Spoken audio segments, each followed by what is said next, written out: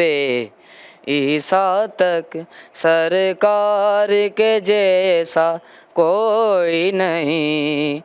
کوئی نہیں. ایک خط میں رسول، کیا شان تمہاری ہے آقا، کیا شان تمہاری ہے آقا، کونین میں تم سا کوئی نہیں، کونین میں تم سا کوئی نہیں. ذی شان نبی ہے سب لیکن، ذی شان نبی ہے سب لیکن، معراج کا دولہا کوئی نہیں، کوئی نہیں. ایک خط میں رسول، دل کس کو دکھائیں چیر کے ہم، دل کس کو دکھائیں چیر کے ہم، اس آقا مداوا کون کرے، اس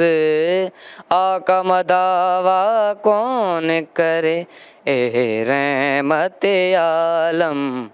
تیرے سوائے، رحمت عالم تیرے سوا، دکھیوں کا مسیحا کوئی نہیں، کوئی نہیں. ایک خط میں رسول، بسم اللہ الرحمن الرحیم.